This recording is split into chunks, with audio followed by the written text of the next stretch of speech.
great. All it takes is a little patience. Thank you so much. As I was saying, everyone, Dominique will be speaking to us tonight for the Summer Learning Think Tank. She's going to close us out. If you have any questions, put it in the comments. And what I'll be doing is moderating. Let me try without the headphones this time. There could be an echo. Take it off. What about now? Testing. I think it's better. I can't hear myself, so that's good. Okay, that's good. That's good. So, hey, Dominic, what I'm going to do, like I've been doing, I'll moderate the comments for you, and I'll also ask questions, and I may interject, but it's on you, sweetheart. Thank you. All right. Hey, everybody. Good evening. Good evening, educators, teachers, parents, students. And I'm so glad to get this early opportunity because we still have a couple weeks left. But I've seen those school buses out there practicing their routes and the kids, school shopping. I mean, if Walmart can pack any more school supplies, I think they'll be up to the front door. It's just, as soon as you get in there, you're climbing all over the school supplies.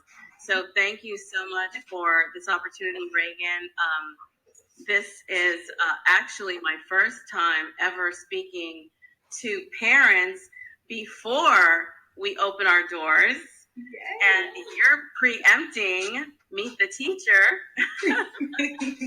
So actually, if anybody in Houston, I already shared this to my page, but share this out, everybody. If anybody in Houston is here, you know, some districts are like staggering back, and I still have a couple more weeks.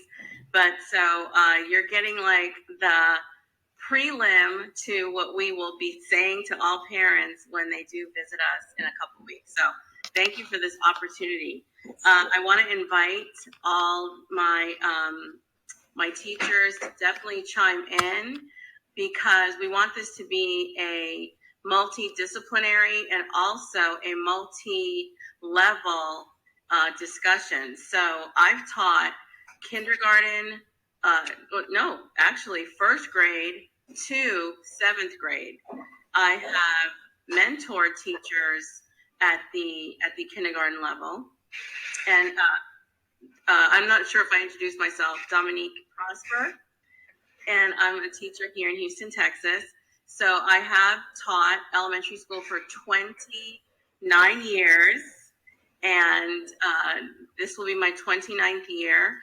And I taught 3 years in middle school, but I went right back to elementary because I do like the day, being with the kids throughout the day, and also having the opportunity to really formulate their education, for a whole 10 months. So hello, audience members, and go ahead and type in any questions you have around literacy and writing, because my focus tonight is on writing, but writing is incorporated, like I said, throughout the grade levels, and from emergent writers to advanced high writers. Okay, and what do I mean by that? I teach mostly ESL students, and if you teach in Texas, you know that it's a requirement for you to have your ESL certification. If you're grandfathered, or I don't even think there's a grandfather. It's like there's a time limit before you have to get your ESL, and also you have to have your not only your ESL certification, but GT certification as well. So I have to remember all my lingo. I've wiped the slate clean these last 60 days, and I have to retrain myself. So forgive me. Anyway, so yes, I have always had ESL, ELL students in the classroom. And so ELL students are English language learners, students who are coming fresh from another country, who are acquiring English for the first time. And so their writing, speaking, reading, and listening levels can go from emergent. That means pretty much they're not understanding much of the language, all the way to advanced high.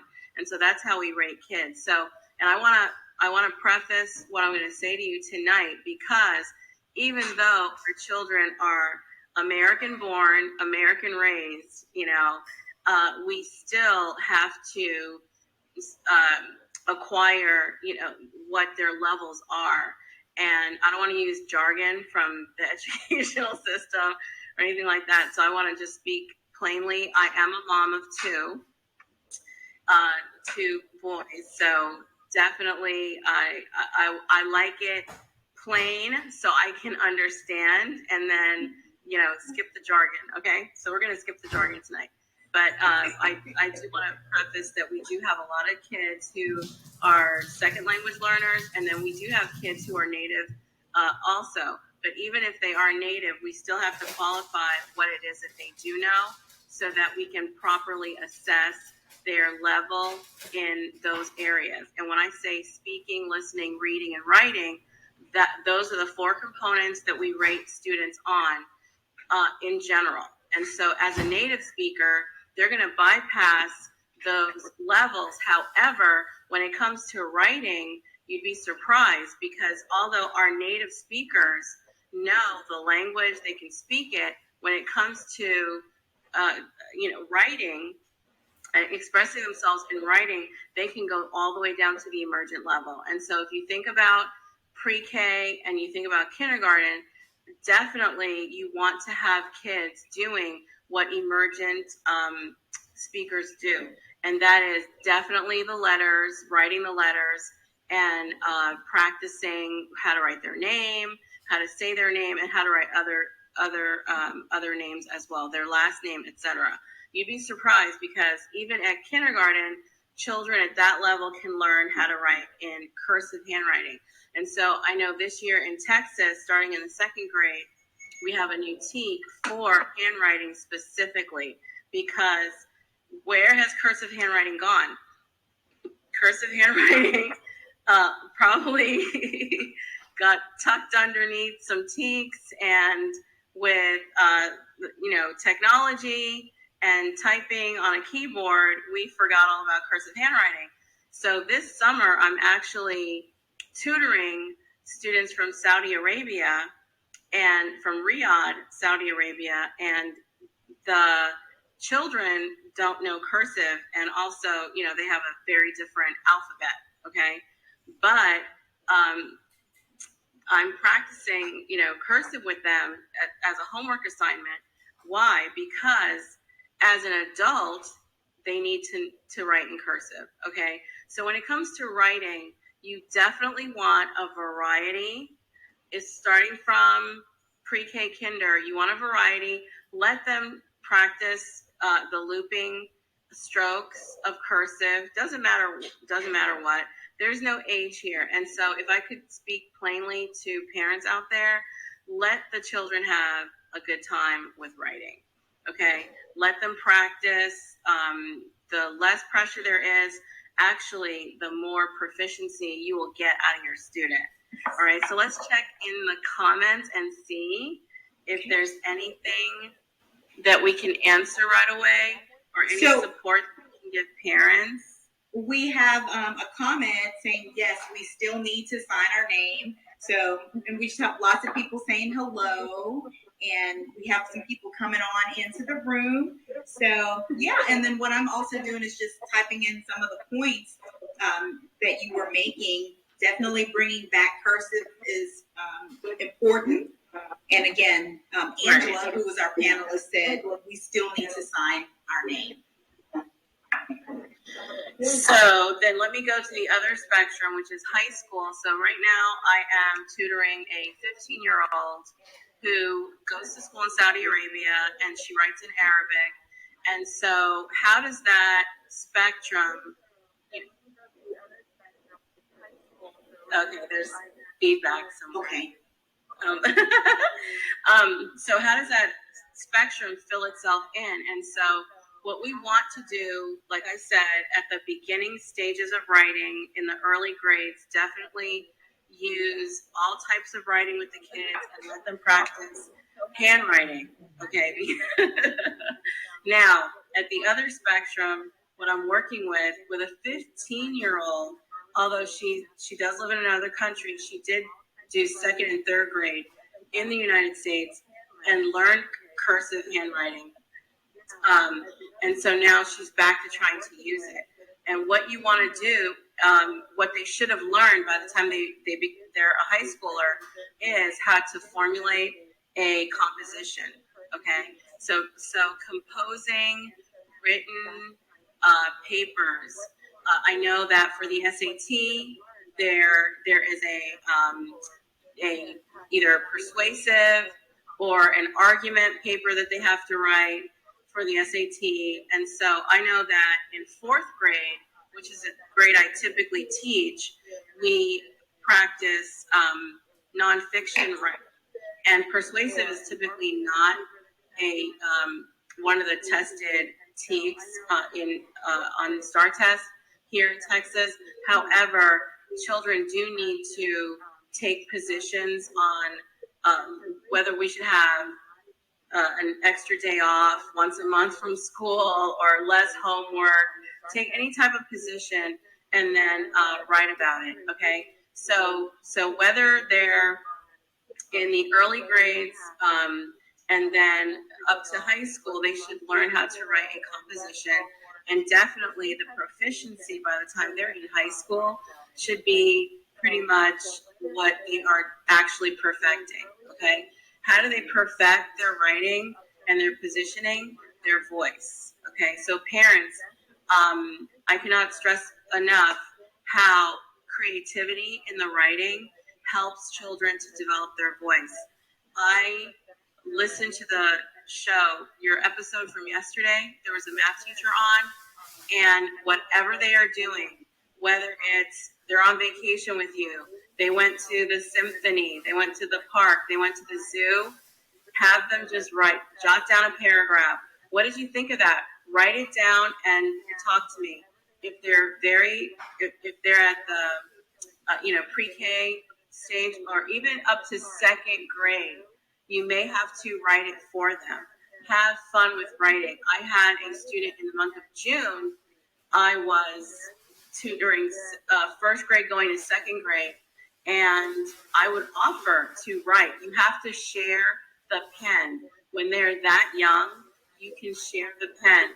First of all, writing is probably the hardest part of the literacy process because it takes a structure. They have to structure their sentences. They have to structure the vocabulary. So when they're at when they're in the lower grades, you can share the pen. Okay, take two different colors and share with them. When they're at the other end of the spectrum, in high school, go ahead and talk to them about their positioning. Have them make a bold statement at the beginning. Like, for example, if they're watching there's some debates going on, electoral debates going on. Have them take a position, have them talk about what they agreed and what they disagreed, and then give information to back it up. So by the time they're in high school, you should have those argument papers, going. In the meantime, between the, third, fourth, and into middle school, they are writing, have them write nonfiction as much as possible. Kids gravitate toward fiction. They want to tell stories with dialogue. They want to say, what happened when I was cooking with mom today, or talk about going to their friend's house or grandma's house. That's great. But have them write in nonfiction as much as possible. Their favorite person they look up to, why I love my mom, why I love my dad, my best summer vacation, etc. Okay, so let's take a look in the audience and see if there are any questions or comments or feedback. So we have people just chiming in and loving what they're just loving and liking what you're saying. But I want to bring back up, I'm taking notes here. I love how you said encourage more of the nonfiction writing. I really love how you said that, and making sure that they take a position.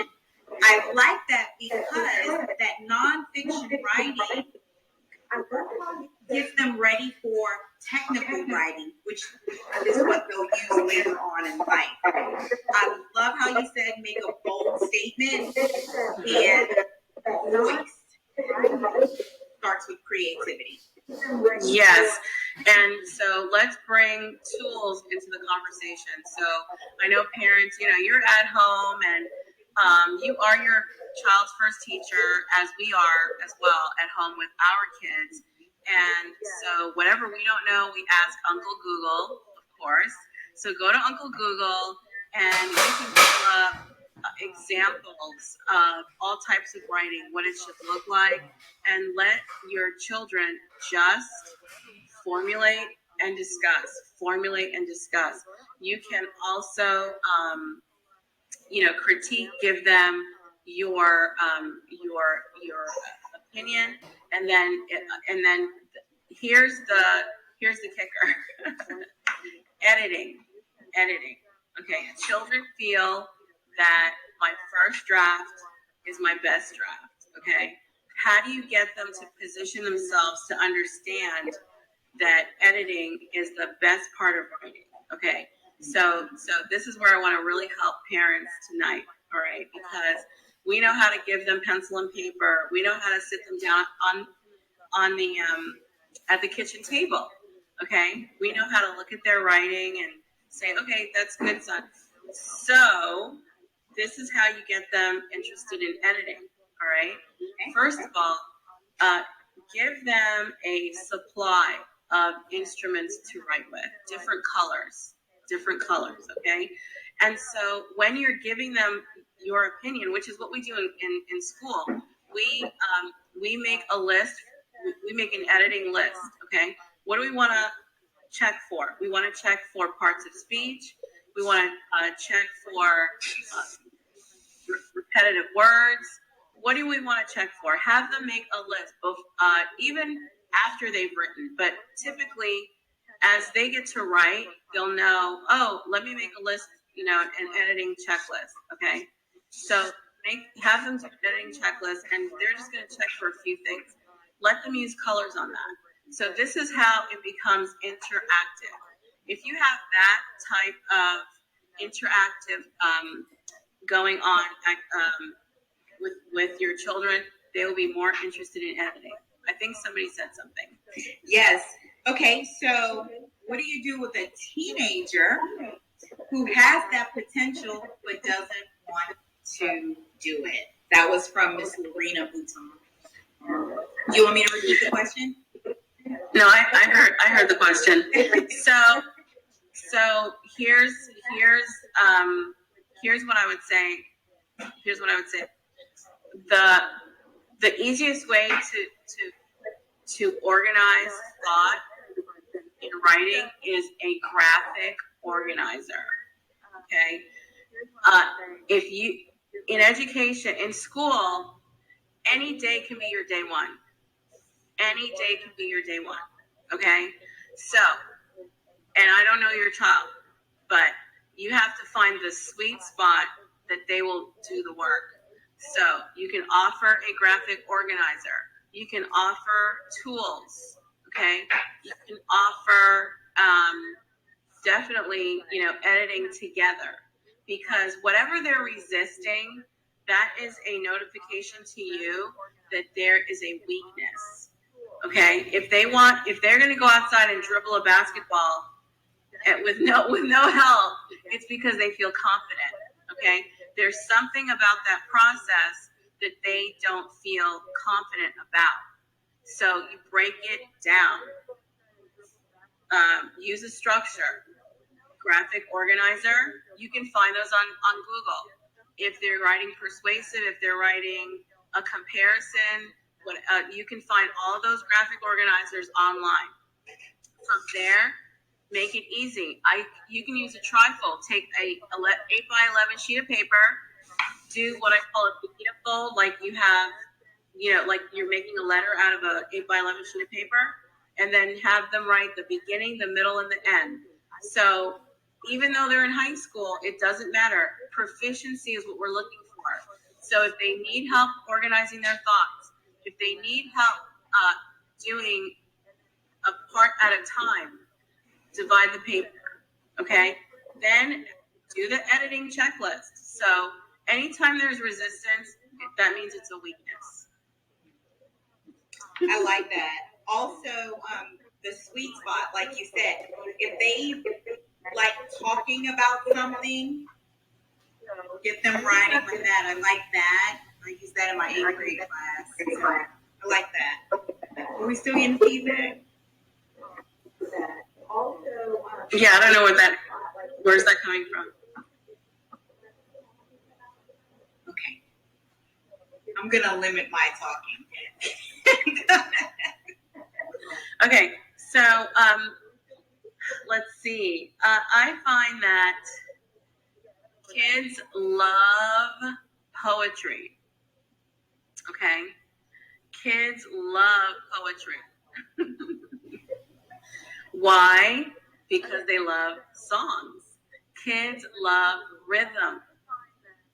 And the 15-year-old that I'm tutoring right now from Saudi Arabia has never written poetry in English or in Arabic. And I think, I'll find out tomorrow, but I think in Arabic, I don't know what it sounds like, but she's like, oh no. And I'll let you guys know later. But she's not even interested in poetry in her homeland, when she goes to school there.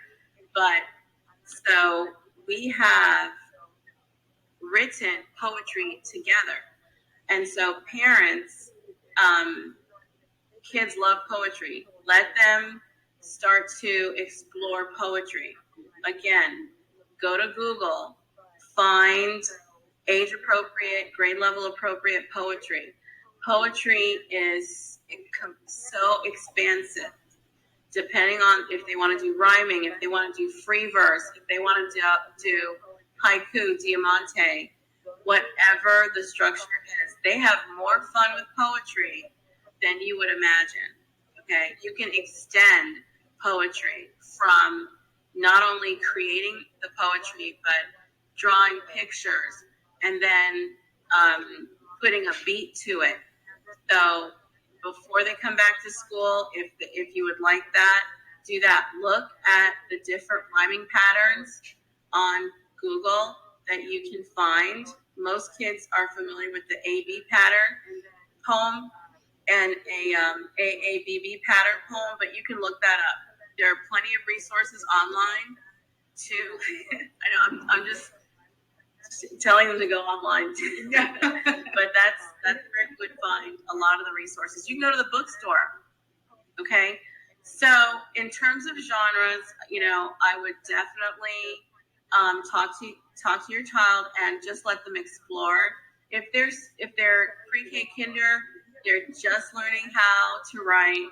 They're just learning, structures and grammar and sentence and so if they're second, third, fourth, they're learning how to write a complete composition, a beginning, middle, and end, a plot sequence, things like that. If they're in middle school, definitely they should be composing at a higher level with more positioning papers and arguments. And then in high school, getting ready for compositions for college entrance exams. So I hope that helped. And I want to see some poets out there, make it fun and make it entertaining. And the learning and the proficiency comes right out of that.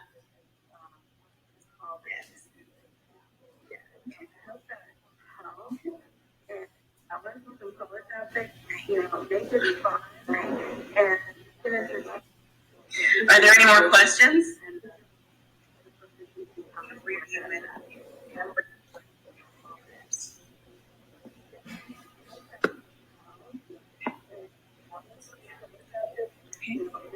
No questions at this time. Do you have any, or you still have part of your presentation, or did you have any final words? Or oh, okay.